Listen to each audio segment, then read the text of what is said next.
So today I have started the 5 days AI agent intensive course with Google, and I'm happy I have some guys that also join me to learn about AI agents and see how we can build one together. So the reason for creating that channel I created earlier was just to get some group of persons we can really learn these AI agents together and see what we can come up with. Now I will just go ahead and walk you through some of the things we're expected to cover.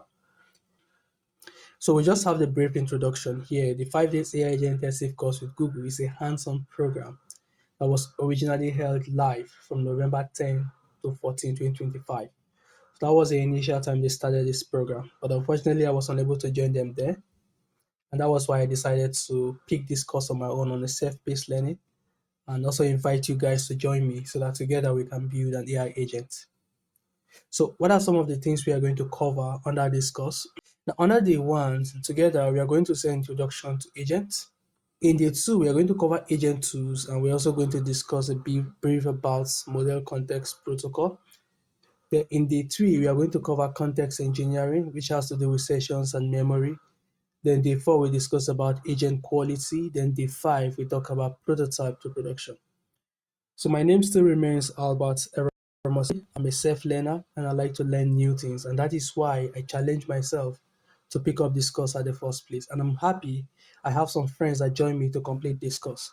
So please, if you've joined me to complete this course, welcome, and it's good for us to learn this course together. Now, some of the instructions we're expected to know before we start this course. The first thing is you need to have a Kaggle account. So the first thing is you need to have a Kaggle account. If you don't have a Kaggle account, please you can actually sign up to Kaggle just for you to have access to this information. Now, the next thing you also need to do is an AI Studio account. With the AI Studio, this will help you to generate an API key that you can use to communicate with your AI agent. So I'll just briefly show you how you can get your API key from the AI Studio account. So once you click there, it brings you to your Google dashboard, your Google AI Studio dashboard. So right now you can create a key here. We have it here. You can create a key here, or you can just decide to use the default key we have here. So anyone works fine for you.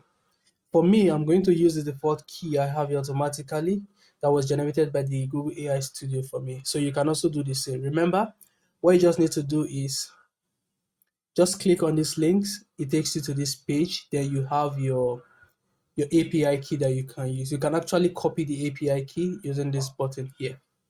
And that is how you generate your API key. Then the next thing is if you really want to join Cargo Discord, please feel free to do that. No issues, no worries. You'll receive support and help just in case you come across any roadblocks. But I'm also here to see how we can work together and see how to get things done. And that is the reason why we created that channel at the first place. So now let's just dive into day one, introduction to agent. That is what we actually started today. And I strongly believe most of you must have covered all the requirements. Like for example, for you to complete day one, you have to listen to the summary podcast episode. Then secondly, you and I have to complete the podcast, which is the introduction to agent white paper. In fact, this white paper is loaded. I will advise that you read this white paper. I enjoy reading it myself. Then after that, the next thing we need to do is to build our first agent using the Gemini and ADX. Now this guy is super simple. So the reason for this short video is just to walk you through on how you can succeed on day one assignment. And that is what we are going to do right now. So we are going to work with each of the instructions we have right now here. Now the first one is build your first agent using the Gemini and the ADK. So I will just go ahead and click on that link. So it opens on another tab for me here. This is a tab. So let's be patient. We are going to work with the instructions we have here just to see how we can accomplish the first one, the first task there. Now remember the second task is build your first multi-agent system using ADK. And another thing you need to keep in mind is make sure your phone verify or make sure rather you verify your phone using Kaggle account before starting. Please, if you have not done that, it is something I would just advise you quickly do and see how you can verify your phone rather. But if you have any issues, you can check the troubleshooting guide or you can use their interactive conversations to see how you can resolve that issue. Now, let's go to the first one, which is why we are here. Build your first agent using Gemini and ADK. Now, this is what we are going to do. So let's walk through the instruction together. The first thing is,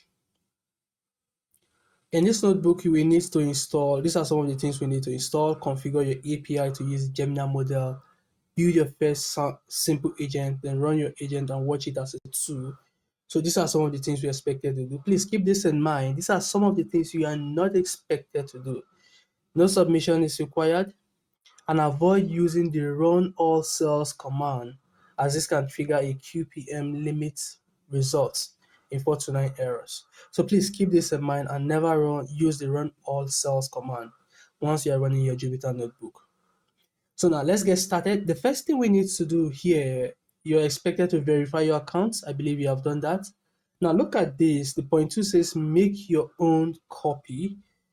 If you have not done that before, I've already done my own. That is why instead of having the button here that says copy and edit, I have edit my copy because I've already carry out the second steps. So I'll just go ahead and click on edit my copy. I will open them side by side with the instructions. Under edit my copy, I also have the same instructions so we can walk through it together. So let's just give it some time for the Jupyter notebook to load. It's still loading right now. So while it's still loading, let's go back to our instruction.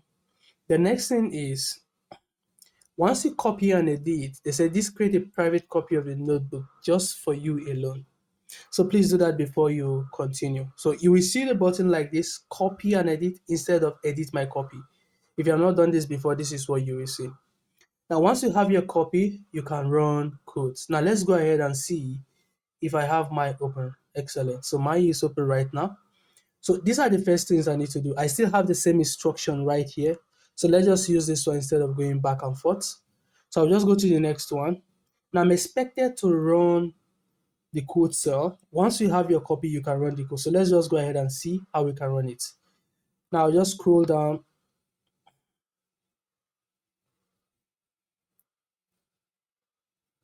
So this is the first thing we are going to start with right here, authenticate in the notebook. Now, what we are expected to do right here is we are expected to authenticate with the notebook. Now, if you check this code very well, Jupyter Notebook is looking for something we call the Google API key. So let me just go ahead and run it and see if we have any error, just in case we come across any error while trying to run this guy. And let's wait and see what we come up.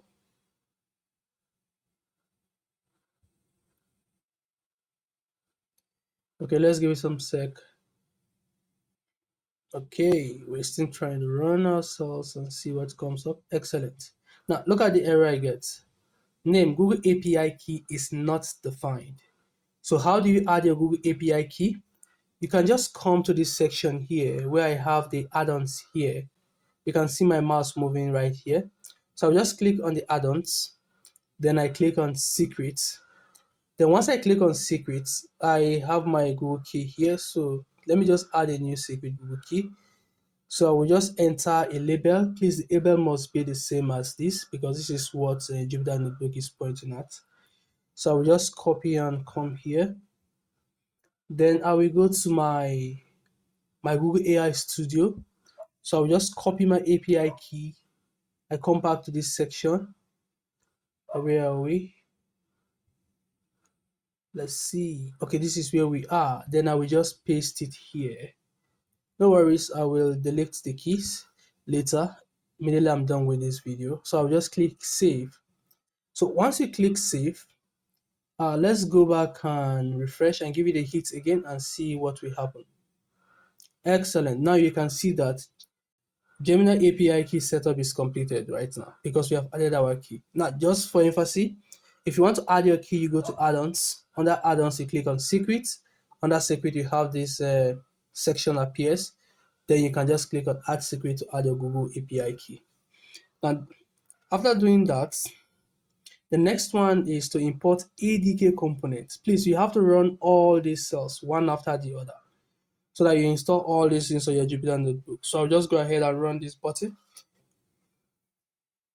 Now the message we are expected to get is the ADK component imported successfully. So these are all the things we need to import from the Google ADK. Remember, we have the Google ADK installed by default for us here. So we don't need to do anything. Excellent. So this is where we have it here. So you don't need to install additional package in this notebook because Kaggle have handled the installation for us. But if you are running this on your own personal computer, like for example, you're using VS Code to run this assignment, then you will need to install the Google ADK on your system. Now, what we just need to do right now is since we are using the Kaggle environment in the notebook in Kaggle environment, so I just click on my run button and I execute it. So they have the command here that says ADK component imported successfully. Now we have a helper function here. This helper function is defined by Kaggle itself. Now, just as you can see here, if you're running this outside the Kaggle environment, you don't need to do this. So which means if you're using your own VS Code, for example, your interpreter to run these stuff, you don't need to work with this helper function. This is just for Kaggle environment alone. So we can just leave this guy or we can just give it a run just to load it to our memory and see what happens. Excellent. So helper function defined. So we need to load this to the memory so that notebook will run all the instructions for us. Now another thing we also need to keep in mind is the configure retry options. This is very good. Now the information here says when working with LLM, you may encounter transient errors like rate limit or temporary service unavailability. So retry options automatically handle this failure by retrying the request with exponential backup. And that is why we need this. So Google have configured this for us. We don't need to disturb ourselves. All we need to do is just to hit this run button to load it to our environment. So once we are done, then we are good to go. Next. So the next thing we need to do now is we want to set up our AI agent with ADK. After we have run all this thing, remember the reason why I'm clicking on the run button here is to load all these things to the memory so that notebook will remember each of the lines of commands we have loaded to the memory. So it is very important for you to load it to the memory. Now, this section just explains what is an AI agent. I believe you must have read it on your own. And we have define your agent. Now, when defining your agent, these are some important things you need to keep in mind. These are the main properties we set when defining an agent in ADK. Name and description, a simple name and description to identify our agent. We have the model, this specifies the LLM that will power the agent reasoning. In this training, we are using Gemini 2.5 Lite. Then we also have the instruction, then we have the tools. So these are the 5 things you need to declare when making use of your Google agent to work with. Now let's go. We have everything already, and this is the code we have here on our Jupyter notebook. So this is just a variable called the root agent. Now this is the agent itself that was imported from, so I just run back, that was imported from this line of code here, google.adk.agents.import agent. So we have the agents there. So that's where we have the agent here. Now remember the 5 things we discussed earlier that our agent must have: the name, description, model, instructions, and tools. So these are the same things. The name, help, helpful assistant.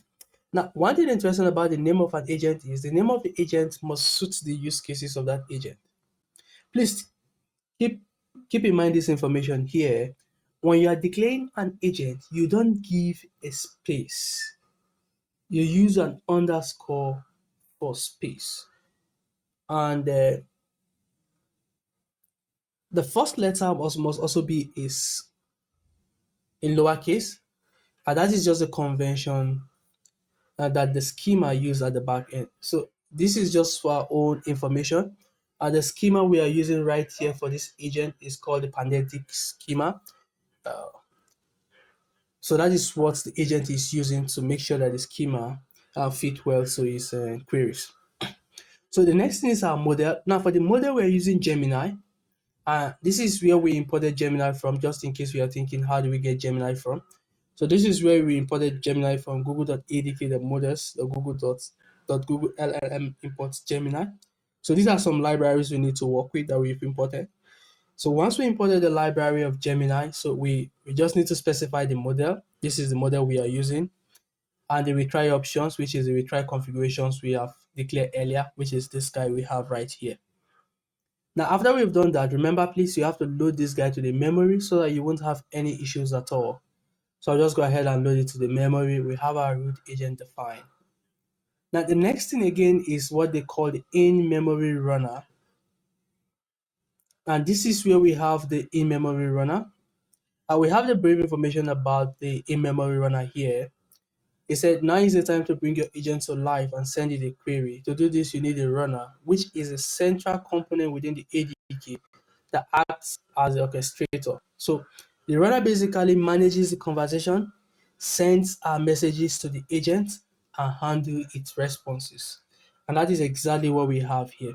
So when you're calling the runner, this is just a variable. Please keep that in mind. This is just a normal variable in Python. So when you're calling the runner, you have to call the in-memory runner. Then you pass it to the agent that you declared earlier. Remember, the name of the agent is the root agent.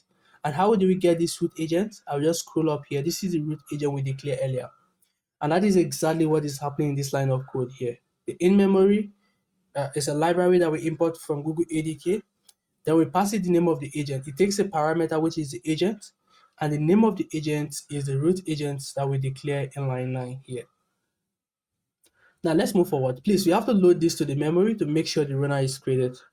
Now once we loaded that to the memory, the next thing we need to do now is we want to run our agent. But take note, what we are doing right now is when you are running our agent, we are using the await keyword here. This is an async function. That is why they pass the await keyword here. So this is just a variable called response. Then we pass the await keyword. Then we call the runner we declared earlier. This is the runner here we declared earlier. The runner has a method called the run debug. And the method, this is where we pass our instruction to our agent. And this is the message we pass to our agent that the agent will listen to and query our information. So let's go ahead and hit our run here and see what happens. So what is agents development kit from Google? What language is SDK available in? That was the instruction we passed. Now you see a memory summary of ADK's available language in response. Now let's see what the report will be. Now that is just the example the Google community gave us to run with. But now we want to run our own. We declare the same thing. We declare response. We call our runner and pass the instruction to our runner. What is the weather in Nigeria? So I love Nigeria, my country, so that is why I use Nigeria here. I modified this when I was going through the exercise too. So I'll just click on enter. Oh, we have an error. The name Nigeria is not defined. So why am I having this error? Let's go back and see what is going on here. I click on run. So we have our new section. I just hold on. Did I run this the other time? Yes, I did. So let's scroll down and see. This is our response. We click on our response. Aha, it works this time. So because I forgot basically to load this guy to the session, that was exactly why I feel we got that error. But that might not be the case, but you just have to check and see why we can get any possible errors. But it's good getting this error in real time. So this is what we have right now. What is the weather in Nigeria? This is in real time, guys. This is in real time. Right now, Nigeria is very hot. As I'm here, I'm sweating with no clothes. But that's by the way. So Nigeria climate is primarily tropical with average temperature generally ranging between 20 C's. So this is our agent doing the work behind the hood. But remember, what our agent is actually using right here is this model we declare here, the Gemini 2.5 Flash model. That is what our agent is using. But please, there's something I wanted to mention that I did not mention earlier, just in case you are thinking, how did our model get this information? From where did our model get this information from? Now, when you are declaring your model, when you are declaring your agent rather, remember we need to pass a simple instruction here. Now the simple instruction tells our agent exactly what to do. Then we need to give the agent an instruction here, the description rather. Then we need to pass the instruction here. Now the instruction helps the agent to understand clearly his purpose where end users calls. Now, this is what is actually doing the magic here.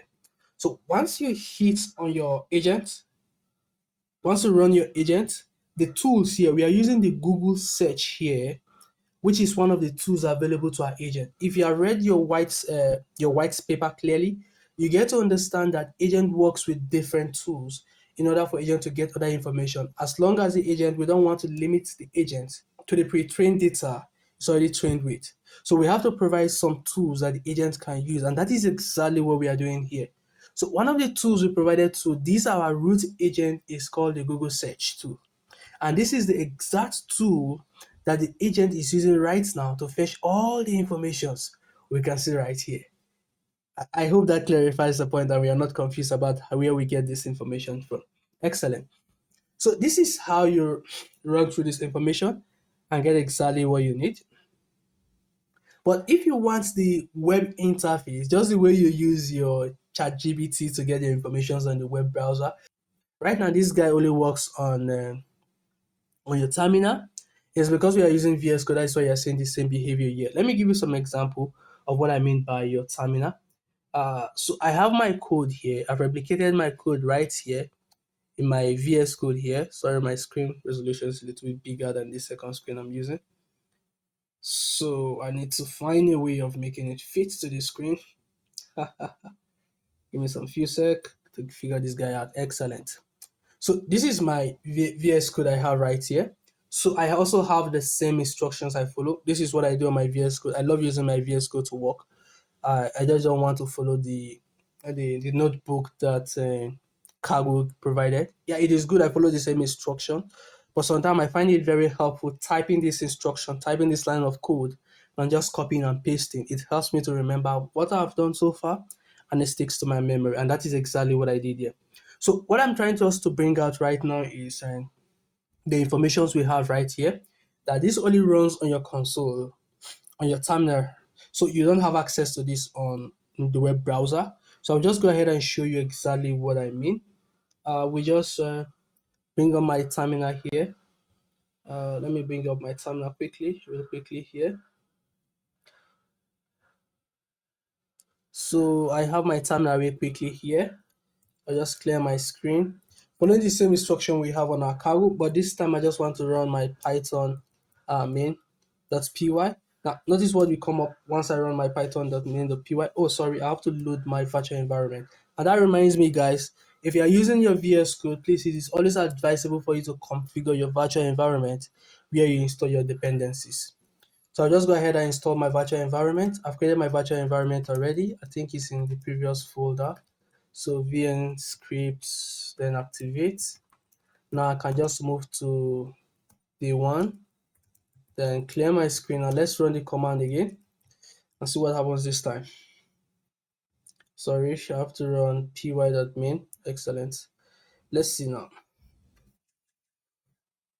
Now let's wait for Gemini to do his things.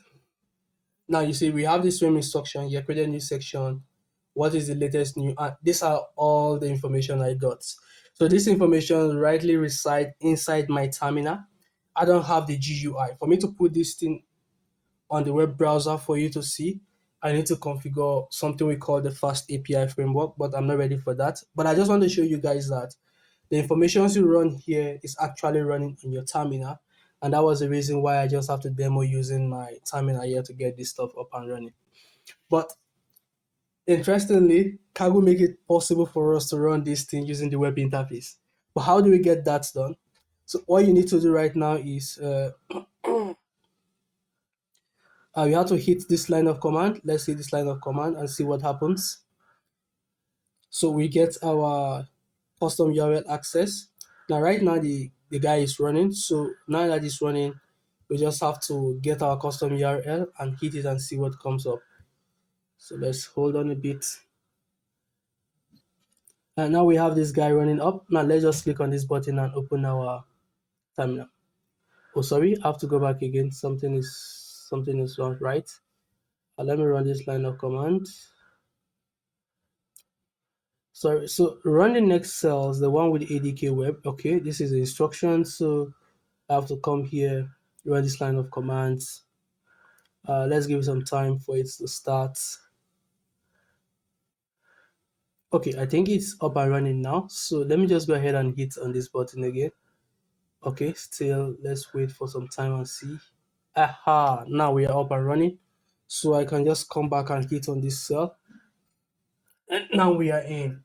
So this is our GUI. This is our first agent we just created, guys. Now you can type any message and see what will happen. Which kind of message should I type for my first agent? Hmm. What is Python programming? That's what just came to my head right now. Let's see what our agent can do with this information. Good. So this is what we have here. You see, this means that our agent is working right now. So we can see, what is your name? I typed this before, but I got the kind of funny answer. Let's do that. I don't have a name. That is what our agent will tell us. So we don't need to declare a name to our agent, but that is good.